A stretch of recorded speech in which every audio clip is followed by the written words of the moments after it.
Elimika na Mahasin TV, pata kujua wema wa Uislamu.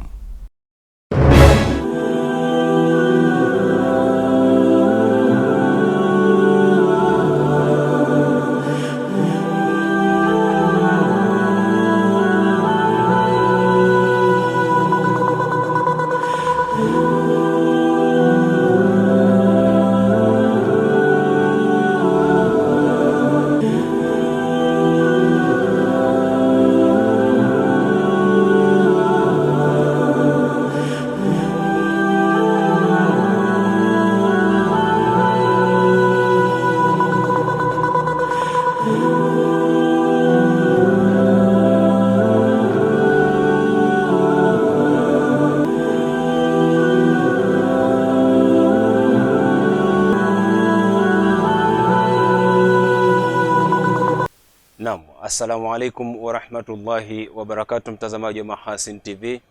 Ni matumaini yangu buheri wa afya popote pale ulipo, na karibu katika kapu la habari siku hii ya leo. Mimi jina langu ni Zuberi Mgaya, ambaye nitakuwa nahodha wako kuongozea habari za kitaifa, na katika upande wa habari za kimataifa nitamkaribisha Al-Akh Nuhu Stima kwa ajili ya kupitisha katika yote na yote ambayo yamejiri nje ya mipaka ya Tanzania. Lakini awali ya yote, basi tupate muktasari miongoni mwa machache ambayo tutakuwa nayo katika siku hii ya leo.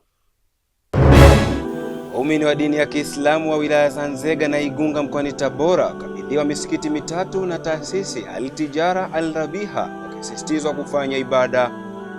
Wananchi wa vijiji vya Gahara na Nanakwi wilayani Kondoa mkoani Dodoma waondokana na adha ya ukosefu wa maji safi na salama ya uhakika baada ya kuzinduliwa miradi ya maji katika vijiji hivyo. Na katika rubaa kimataifa, takribani watu 4 wamefariki dunia baada ya kuzuka moto mkubwa na kuteketeza majengo Hong Kong nchini China.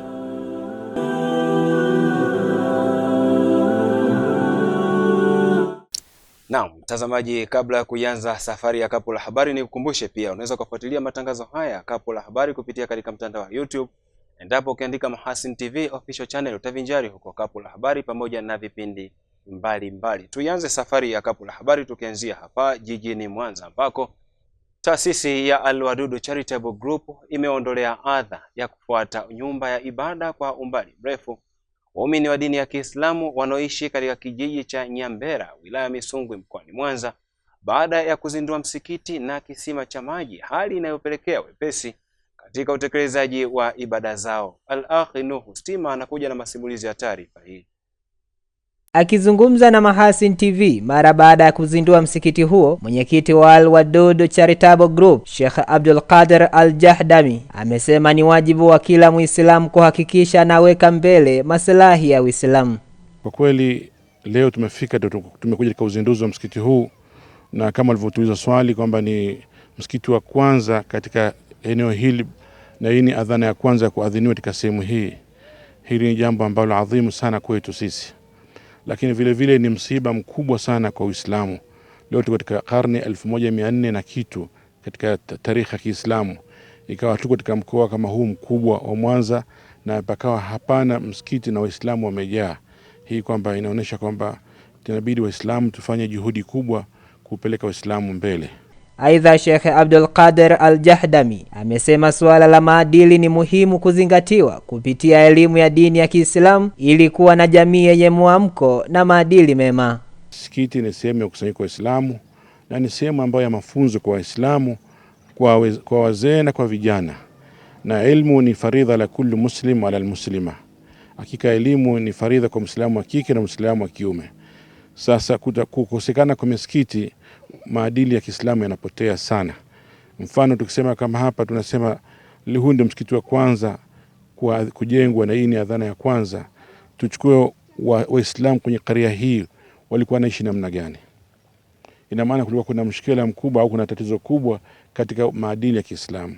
Kwa upande wao, baadhi ya wakazi wa kijiji cha Nyambera wameishukuru taasisi hiyo kwa kuwasogezea nyumba ya ibada karibu na kuwajengea kisima cha maji, huku wakiomba kujengewa madrasa ili kuongeza hamasa ya kusoma elimu ya dini. Alam naj'alil ardha mihada wal jibala autada wa haraknakum azwaja. Nyumba hii imejengwa kwa ajili ya Allah aabudiwe, wala haikujengwa kwa ajili ya maonyesho. Nyumba hii ipo hapa kwa ajili ya ibada. Kwa hivyo Waislamu ambao waliopo na wanaoishi katika eneo hili wafanye juhudi katika kumwabudu Allah na abudiwe Allah kwa vipindi vyote vitano ndani ya nyumba hii. Tulikuwa tunahangaika sana, lakini tunaomba tena mtuongezee madrasa ya watoto na sisi wakina mama tuweze kujifunza na sisi. Hii huduma ilikuwa mbali. Muda mwingine tulikuwa tunaipatia senta ya Ng'ombe au Nyanhorongo. Wengine wao walikuwa wanaona uchovu wa kwenda kusali kule. Tunashukuru sana kwa kutujengea msikiti huu na kutuchimbia kisima hiki cha maji. Sasa tunapata maji alhamdulillah. Pale mwanzo tulikuwa tunahangaika maji, tunatumia maji machafu yana wadudu, lakini kwa uwezo huu mlioonyesha tunasema alhamdulillah. Naam, shukran sana Al-Akh Nuh Stima kwa masimulizi ya taarifa hiyo kutoka huko wilayani Misungwi. Sasa tuelekee huko mkoani Tabora ambako taasisi ya Al-Tijara Al-Rabiha imekabidhi misikiti mitatu kwa Waislamu wa wilaya za Nzega na Igunga mkoani Tabora. Wito ukitolewa kwa Waislamu katika maeneo yaliyojengwa misikiti hiyo kuitumia kwa ajili ya kufanya ibada na si vinginevyo. Saidi Othman Kapalila kutoka mkoani Tabora na kuja na undani wa taarifa hii. Kwa nyakati tofauti akizungumza mara baada ya uzinduzi wa misikiti hiyo, Shehe wa mkoa wa Tabora Alhaji Ibrahim Mavumbi anatoa wito kwa waumini wa dini ya Kiislamu juu ya matumizi ya misikiti hiyo. Furaha yetu na matumaini yetu kwenu kina baba na kina mama, msikiti huu utumike katika malengo yaliyokusudiwa. Lengo la kwanza ni kufanywa ibada za Allah subhanahu wa ta'ala na kumtaja Mungu sana na kupata maarifa sana ya dini kupitia msikiti huu, na utatumika kwa ajili ya dini, usitumike kwa ajili ya fitna wala kugombanisha watu wala kuleta ikhtilafu katika jamii. Tumeelewana eh? Lengo msikiti utumike kwa ajili ya Allah subhanahu wa ta'ala. Aidha, katika hatua nyingine, Shehe Mavumbi amewasisitiza waumini wa dini ya Kiislamu kuendelea kudumisha amani ya nchi kwa kufuata maelekezo ya viongozi wa dini na serikali. Nchi kiingia katika msukosuko, zipo swala za hofu. Wengine wanaswali, wengine wamesimama wanalinda wenzao. Tusiombee kufikia huko jamani. Tumshukuru Mwenyezi Mungu Subhanahu wa Ta'ala, amejalia viongozi wenu mnao na serikali ipo. Lakini la mwisho sasa ni kufuata maelekezo ya serikali na viongozi wenu wa dini. Hii siisemi mimi, anaisema Mwenyezi Mungu Subhanahu wa Ta'ala, atiu Allah wa atiu Rasul wa ulil amri minkum. Mtii Mwenyezi Mungu na mtume wake Muhammad, lakini namfuate mamlaka za serikali yenu zinavyokuelekezeni na viongozi wenu. Baadhi ya waumini wa dini ya Kiislamu katika wilaya ya Nzega na Igunga, akiwemo Juma Bakari na Hasani Omari, wanaeleza faraja yao na kuahidi kuendelea kulinda amani ya nchi. Na jambo la amani ni jambo ambalo linapatikana katika majina miongoni mwa majina ya Mwenyezi Mungu Subhanahu wa Ta'ala, na mila ambazo tumefundishwa sisi Waislamu. Jambo la kwanza unapokutana na Muislamu wenzio ni kupeana amani, ambayo ndo tunatamka kwamba salamu alaikum wa rahmatullahi wa barakatuh, bimaana salama na amani ya Mwenyezi Mungu iwe juu yako. Wananchi wenzangu wa kiume kina mama, watoto na waasi, jamani, tuheshimu kwanza serikali iliyokuwa madarakani, ili ndio tuwe na amani. Mimi nawaasa kabisa jamani, ndio mambo yaliyotokea hapa, kufungiwa ndani bila kutoka ni mambo mabaya, na sisi hatujazoea. Toka uhuru tumepata, tujawahi kupata. Kutoka Tabora, Saidi Kapalila, Mahasin TV. Naam, shukran sana Saidi Othman Kapalila kutokea huko mkoani Tabora. Hivi sasa mtazamaji, bado tunaendelea na kapu la habari kitaifa na moja kwa moja tunaelekea huko mkoani Dodoma. Wananchi wa vijiji vya Gahara na Nanakwe wilayani Kondoa mkoani Dodoma wameondokana na adha ya upatikanaji wa huduma ya maji safi na salama ya uhakika kwa kutegemea visima vya asili na makorongo baada ya kuzinduliwa kwa miradi ya maji katika vijiji hivyo. Mbwana Juma kutokea huko wilayani Kondoa na kuja na undani wa taarifa hii. Wakizungumza wakati wa uzinduzi wa miradi hiyo miwili kwenye kata hizo, wananchi hawa wamesema walikuwa wakilazimika kusitisha shughuli zao za uzalishaji na muda mwingi kuhangaika kutafuta huduma ya maji, huku wakilazimika kutumia masaa hadi 8 katika makorongo makubwa na kuhatarisha maisha yao. Wamesema hali ya upatikanaji wa maji safi na salama katika vijiji vyao haikuwa shwari na walikuwa wakilazimika kutumia maji yasiyo salama na kuwa na hofu ya kupata magonjwa ya mlipuko. Ni kweli Gahara tumeanza kupata shida ya maji ni muda mrefu.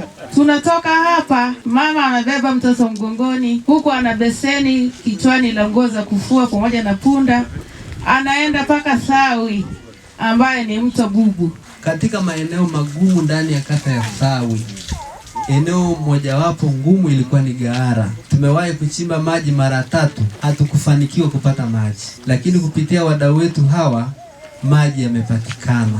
Tunawashukuru sana wadau wetu kwa namna walivyotuwezesha.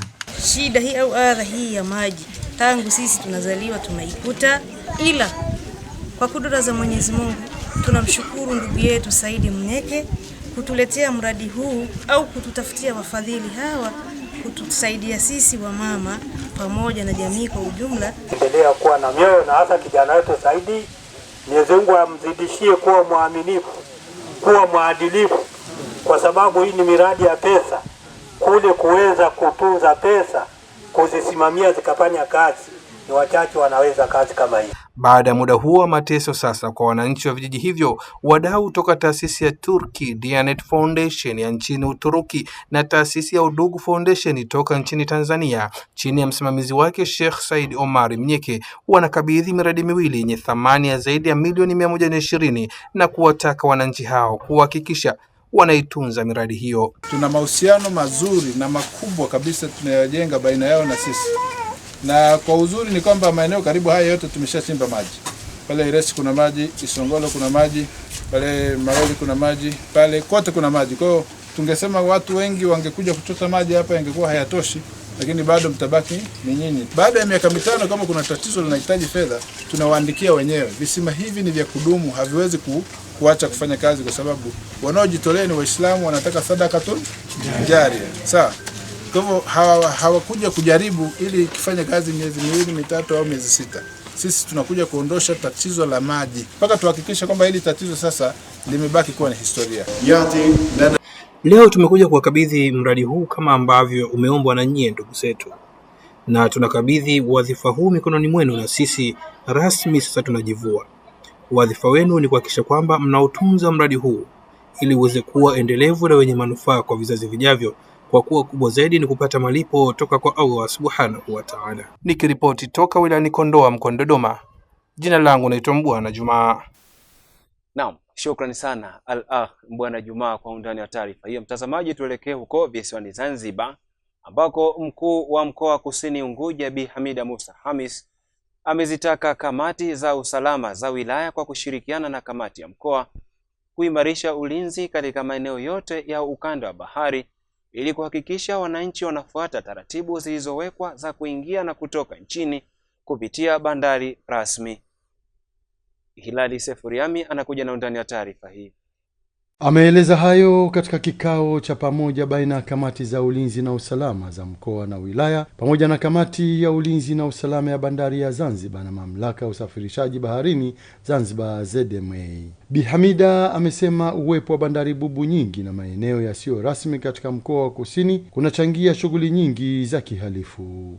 Hayapo mambo mengi yanafanyika, kuna biashara za magendo, kuna wananchi kuvuka upande mmoja kwenda upande mwingine pasipo kufuata taratibu, lakini kuna shughuli zingine za kijamii ambazo zinafanywa kwenye yale maeneo na zinahatarisha au zinaonyesha viashiria vya uvunjifu wa amani. Sasa tukiwa wenye dhamana ya kusimamia usalama katika engo hizi, kwetu sisi kamati za mkoa huu manake tuna jukumu la pamoja, lakini kupitia nyie kuna lile jukumu la kuangalia mwenendo wa uingiaji na utokaji kwenye eneo letu la bahari. Mkuu wa mkoa wa Kusini Unguja amezitaka kamati hizo kuwa katika hali ya utayari kwa kuandaa mpango mkakati kukabiliana na vitendo hivyo.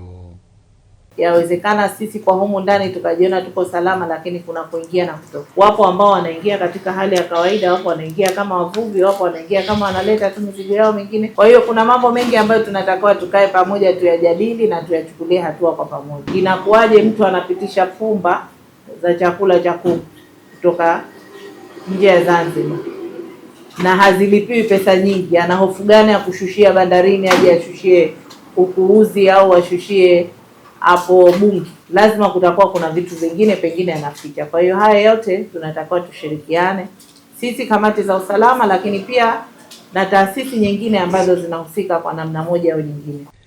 Baada ya kikao hicho, mkurugenzi idara ya ulinzi na usalama shirika la bandari Zanzibar Usi Mshimba Mbaru pamoja na afisa mkaguzi wa meli mamlaka ya usafiri baharini Zanzibar ZMA Adam Amemsaraka wameeleza mpango wa serikali kujenga bandari eneo la Kizimkazi kurahisisha usafiri na usafirishaji. Kwa sasa mkoa wa Kusini hatuna bandari iliyokuwa rasmi. Kwa hiyo inawezekana ikawa inatumika mialo mingi bandari Bubu kusafiria kutoka nje ya Zanzibar na kuingia Zanzibar. Hilo ni marufuku kisheria. Kwa hiyo tunawaomba wananchi wote wa mkoa wa Kusini watumie bandari rasmi kwa sasa ambayo ni Malindi, mpaka pale ambapo mchakato utakapomalizika kujenga bandari ya Kizimkazi watatumia bandari yao rasmi ya Kizimkazi. Kwa hiyo hii inaweza ikasaidia kupunguza uingiaji labda wa bidhaa za haramu katika mkoa wetu. Kwa hiyo kemee masuala kama haya, tushirikiane kwa sababu masuala haya hatuwezi kufanya sisi serikali kama serikali. Tufanye kwa pamoja, serikali moja na wananchi wake, ili tuweze kuhakikisha hili swala linaondoka katika mkoa wetu Kusini. Naam, shukrani sana Hilali Sefu Riami kwa undani wa taarifa hiyo kutokea huko Unguja. Hivi sasa tuelekee mkoani Kigoma ambako mkuu wa wilaya Kasulu Isaac Mwakisu ameagiza halmashauri ya wilaya Kasulu kuhakikisha zoezi la ugawaji vizimba katika soko la Herushingo lililokarabatiwa linaratibiwa kwa umakini ili kuepuka malalamiko kutoka kwa wafanyabiashara. Rajabu Shaban Matuga anakuja na undani wa taarifa hii. Kanali Mwakisu amesema ni muhimu kuundwa kamati maalum itakayosimamia ugawaji wa vizimba pamoja na kutoa elimu kwa wananchi kuhusu ulipaji wa ushuru na kutunza miundombinu hiyo. Soko hili ukiliangalia kila mmoja anaridhika kwamba soko limejengwa vizuri. Sasa sisi serikali tutakuwa wakali kidogo kwa wale wenzetu wachache ambao wanafikiria umimi ule, ambao hataki haya mambo yakae sawa kwa muda mrefu na kwa ajili ya kusaidia vizazi vingine. Mimi binafsi kama mkuu wa wilaya nitatuma watu hapa kuliangalia hili soko mara kwa mara, ufanisi wake, lakini pia na uimarikaji wake na usafi wake, ili tuone kwamba itadumu kwa muda gani.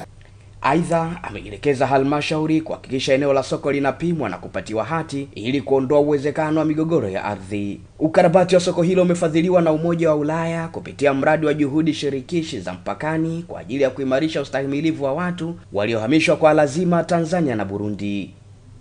Mradi huu ndugu mgeni rasmi unatekelezwa kwa pamoja na UNHCR Tanzania na Burundi kwa ushirikiano wa karibu sana na washirika wetu wa muungano wa NGO mbalimbali ambazo ni IRC Burundi ambao ndio waratibu wa muungano huu, lakini pia IRC Tanzania, DRC Tanzania na ICCA Burundi. Ujenzi na maboresho ya soko hilo lenye uwezo wa kuhudumia wafanyabiashara zaidi ya 60 utakuwa na mchango mkubwa sio tu katika kuongeza mapato ya ndani ya halmashauri bali hata kwa wananchi mmoja mmoja. La kwanza inaenda kuinua uchumi wa wananchi walioko mahali hapa, kwa maana kwamba wakifanya biashara hapa na kujipatia chochote. Lakini sio uchumi tu, pamoja na afya za wananchi. Afya kwa maana ya lishe, watapata kile kinachouzwa hapa kwa maana ya matunda, watanunua wataenda kula. Lakini pia kwa upande wa afya, kuzuia magonjwa ya kuambukiza kwa sababu ya kile ambacho kimejengwa pale. Tunatusaidia sisi kuzuia magonjwa ya kuambukiza, kwa maana nyingine ni kwamba hatutajisaidia tena ovyo. Kila mfanyabiashara hapa au kila mwananchi anayeingia hapa ataenda kujisaidia pale, haja ndogo na haja kubwa, kitu ambacho kitatusaidia kupambana na magonjwa ya kuambukiza, kwa sababu vinginevyo watu walikuwa wanajisaidia ovyo. Naam, ni taarifa yake Rajab Shaban Matuga ambaye ameripoti kutokea huko mkoani Kigoma. Hivi sasa mtazamaji, tuelekee huko mkoani Tanga ambako jamii imeaswa kutojihusisha na vitendo vya ukatili wa kijinsia kwa watoto na wanawake ili kutengeneza haki na usawa katika utoaji wa huduma na malezi bora, hali itakayosaidia kuwa na jamii yenye maadili mema. Kwa mara nyingine tena, Hilali Sefu Riami anakuja na undani wa taarifa hii. Hayo yamezungumzwa na mkuu wa wilaya ya Korogwe William Mwakilema wakati akizindua kampeni ya siku 16 kupinga ukatili wa kijinsia katika ukumbi wa halmashauri ya mji wa Korogwe. Mwakilema amewataka wazazi na walezi kuzingatia kutoa haki sawa kwa watoto wa kike na wa kiume ili kuwasaidia katika kutimiza ndoto zao. Ukatili uko mkubwa sana kwa watoto wa kike. Tulianza kuwapigania sana watoto wa kike, kila mtu anaelewa. Sasa hivi shule zote nzuri katika nchi yetu zina watoto wa kike. Kwa hiyo watoto wa kike wanawezeshwa, wanasoma vizuri, wanajiamini.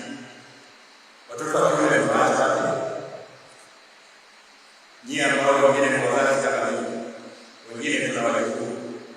Ikifika kwenda kutafuta shule ambayo ni nzuri yenye maadili kwa mtoto wa kiume ni kazi kubwa kweli. Kwa hiyo watoto wa kiume tusiwaache, tunafunza swala la ukatili na swala la fursa. Kwa upande wake, mkurugenzi wa halmashauri ya mji wa Korogwe Bi Zahara Msangi amesema ni wajibu wa kila mmoja kupinga ukatili wa kijinsia katika jamii, huku akiwataka wanawake kuchangamkia fursa ya mikopo ya 10% inayotolewa na halmashauri ili kujikwamua kiuchumi. Ukatili wa kijinsia ni swala ambalo linakubalika katika jamii, sio tu ya Korogwe, lakini katika jamii ya Tanzania, lakini katika dunia kwa ujumla. Mheshimiwa Rais ametuwezesha sisi wanawake kupata mikopo ya 10%. Mikopo ile inawezesha kuinua kipato cha wanawake. Mwanamke akiwa yuko vizuri kiuchumi hawezi kunyanyasika. Kwa hiyo hii jitihada ya Mheshimiwa Rais ya kuinua kipato cha wanawake inaenda kupunguza kasi ya ukatili kwa wanawake, lakini pia kwa wasichana. Katika hatua nyingine, Bi Zahara amewataka watendaji wote wa halmashauri ya mji kuwa na ushirikiano ili kutoa huduma bora kwa wananchi ili kufikia lengo la serikali kusikiliza na kujibu kero za wananchi. Ushirikiano ni kitu muhimu sana, lakini ushirikiano unawezesha sisi kufanya mambo makubwa. Na mimi nitumie fursa hii pia kuwaomba ushirikiano kama ambavyo mlikuwa mkifanya siku zote, niwaombe kwamba tushikamane, tufanye kazi kwa pamoja. Lengo letu ni kumwezesha mwananchi wa Korogwe kuweza kupata huduma bora, lakini kupata huduma kwa wakati. Naam, shukrani sana Hilali Sefu Riami kwa undani wa taarifa hiyo kutokea huko wilayani Korogwe mkoani Tanga.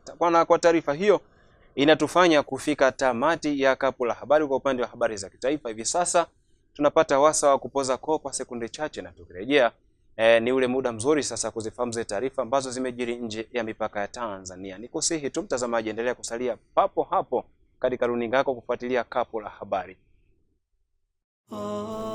Mahasin TV channel namba 455 katika kingamuzi cha Azam.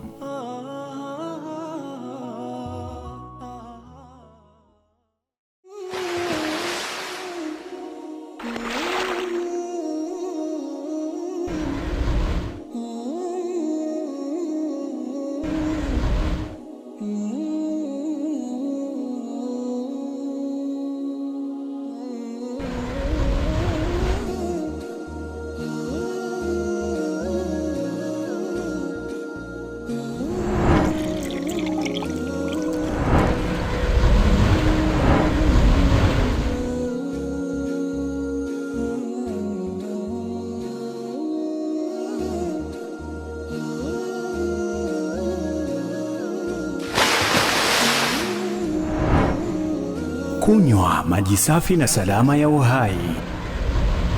Bidhaa bora ya Bakhresa.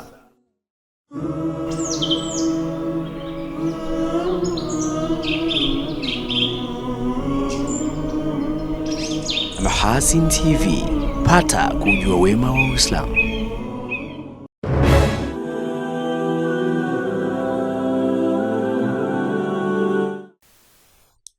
Naam, nisiwe mchoyo wa fadhila kukupongeza wewe ambaye umeamua kusalia nami hapa katika Kapu la Habari, na kwa wewe ambaye pengine ndio kwanza unaungana nami, hili ni Kapu la Habari na hivi sasa ni wasaa mzuri wa kuziangazia zile taarifa ambazo zimejiri nje ya mipaka ya Tanzania kama zilivyoandaliwa naye Al-Akh Nuhu Stima.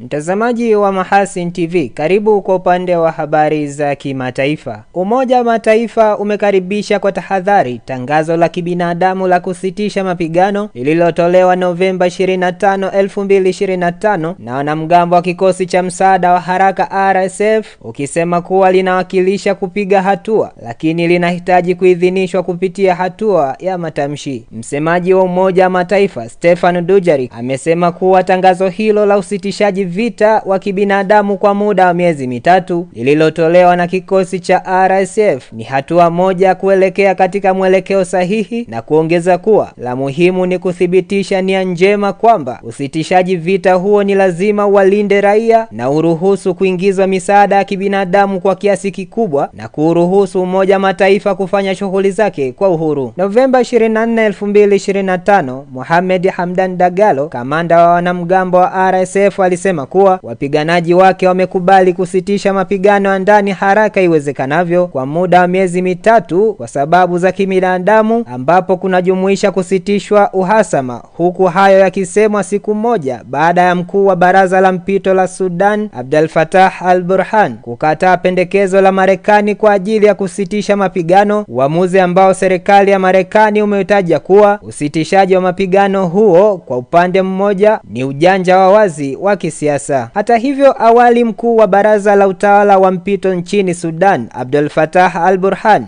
alikuwa ametangaza kwamba hakuna pingamizi la kusitishwa mapigano iwapo wanamgambo waasi wataondoka katika maeneo walioyavamia baada ya makubaliano ya Jeddah. Kwingineko, takriban watu 4 wameripotiwa kufariki dunia baada ya moto kuteketeza majengo mengi ya makazi huko Hong Kong nchini China. Serikali ya Hong Kong kupitia taarifa yake imesema moto huo ulizuka usiku kwa saa za nchi hiyo. Picha zinaonyesha miali ya moto na moshi ukifuka kutoka kwenye ghorofa hizo, ambapo watu kadhaa pia wanaaminika kuwa wamenasa. Watu 7 wamepelekwa katika hospitali 2 kwa matibabu, ambapo kati yao watu 4 walithibitishwa kufariki, huku 2 hali zao ni mbaya na mtu mmoja yupo katika hali nzuri. Inaelezwa kuwa wazima moto ni miongoni mwa wale ambao wamejeruhiwa walipokuwa wakijaribu kuzima moto huo. Tukitamatisha kwa upande wa habari za kimataifa, serikali ya Ujerumani inatazamia kuongeza kwa kiasi kikubwa zoezi la kuwahamisha wakimbizi kufuatia sheria yake kali ya wakimbizi na wahamiaji, ambapo nchi hiyo imewarejesha watu 19,538 katika nchi zao za asili katika miezi 10 ya kwanza ya mwaka huu, ambalo ni ongezeko la 18% au takriban watu 65 ikilinganishwa na mwaka uliopita. Waziri wa mambo ya ndani wa Ujerumani Alexander Dobrit, akionyesha nia ya kuendelea na sera hiyo, alisema udhibiti ni utendaji thabiti na msimamo wa wazi katika sera ya uhamiaji, na hiyo inatumika pia katika kuwatimua wahamiaji na wakimbizi, na kuongeza kuwa wanaendelea kufuata njia hiyo na wanajitayarisha kuwaondoa nchini wahamiaji kutoka Syria na Afghanistan. Ujerumani inazungumzia kuwachukulia hatua kali wahamiaji na kuwaondoa katika hali ambayo Uingereza siku chache zilizopita ilitangaza mageuzi makubwa katika mfumo wake wa hifadhi chini ya mageuzi ya sheria ya uhamiaji ya Uingereza. Muda wa kusubiri kwa ajili ya kupata kibali cha kuishi umeongezwa kutoka miaka 5 hadi 20, na hali ya ukimbizi imefafanuliwa kuwa ya muda na ya masharti. Inaelezwa kuwa Uingereza na Ujerumani kupitia ufafanuzi wake mpya wa dhana na maana ya hifadhi, ukimbizi na utendaji mpya ulio dhidi ya uhamiaji, maamuzi hayo yanaonyesha mabadiliko makubwa katika sera za uhamiaji za Ulaya, ambayo yameegemezwa zaidi kwenye masuala ya usalama na kisiasa kuliko kanuni za kibinadamu na sheria za kimataifa. Badala ya kukubali wajibu wake wa kihistoria kwa migogoro ya kimataifa, Ulaya imechagua njia ambayo inapelekea kubanwa na kufukuzwa wakimbizi. Nuhu Stima, Mahasin TV. Naam, kwa habari hizo za kimataifa ambazo zimesimuliwa na Al-Akh Nuhu Stima zinanifanya mimi sina la ziada hapa katika Kapu la Habari, lakini kabla ya kuhitimisha, basi tujikumbushe miongoni mwa machache ambayo tulikuwa nayo katika siku hii ya leo. Waumini wa dini ya Kiislamu wa wilaya za Nzega na Igunga mkoani Tabora wakabidhiwa misikiti mitatu na taasisi Al-Tijara Al-Rabiha, wakisisitizwa kufanya ibada. Wananchi wa vijiji vya Gahara na Nanakwi wilayani Kondoa mkoani Dodoma waondokana na adha ya ukosefu wa maji safi na salama ya uhakika baada ya kuzinduliwa miradi ya maji katika vijiji hivyo. Na katika rubaa kimataifa, takribani watu 4 wamefariki dunia baada ya kuzuka moto mkubwa na kuteketeza majengo Hong Kong nchini China. Naam, mpaka kufikia hapo mtazamaji wa Mahasin TV, mimi sina la ziada hapa katika kapu la habari, ambapo muda wote ulikuwa nami Zuberi Mgaya niliyekupitisha katika habari za kitaifa, na katika upande wa habari za kimataifa alikuwepo Al-Akhi Nuhu Stima ambaye nilimkaribisha hapa kupitisha katika yote na yote ambayo yamejiri nje ya mipaka ya Tanzania. Nikutakie tu wakati mwema na utazamaji mwema pia wa vipindi mbalimbali ambavyo vinafuata kupitia channel namba 455 katika kisibuzi cha Azam. Mahasin TV, pata kujua wema wa Uislamu. Wabillahi tawfik. Assalamu alaikum wa rahmatullahi wa barakatuh.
Kunywa maji safi na salama ya uhai.